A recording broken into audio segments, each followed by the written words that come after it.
Palvel kuulab siia ja paneb tähele. 2016. aastal oli kohaliku ja rahvusvahelise avalikkuse teadlikkus Eesti kaitsetööstusest ebapiisav.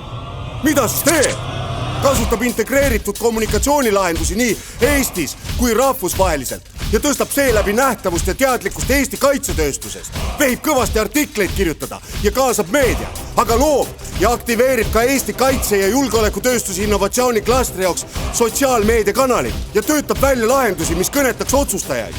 Facebookis näitab Eesti kaitsetööstuse lahendusi ja ettevõtteid ning kasvatab tänu korralikule sisule stabiilselt jälgijaskonda. Twitteris kaasab arvamusliidreid nii siit kui mujalt, kõnetab seeläbi maailma suurimat militaarajakirja, mis kirjutab Eesti kaitsetööstusest ühe aasta jooksul lausa 5 korral või paneb näiteks Rõivasel granaadi käest plahvatama ja Ansipi Eesti oma tanki peale.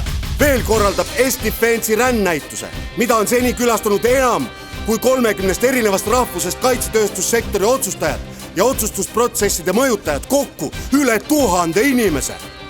Ja juhtub nii, et sulg on võimsam kui AK-47. Facebookis jõudsime 0 reklaamirahaga orgaaniliselt 20 000 inimeseni. Twitteri profiili külastused viisime 0-st 2734-ni ja näitamisi oli kampaania perioodil 141 467 ilma rahata.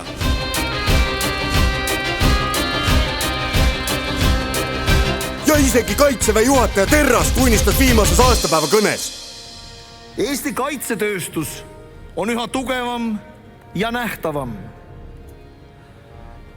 See leiab tunnustust ja koostööd üle terve maailma.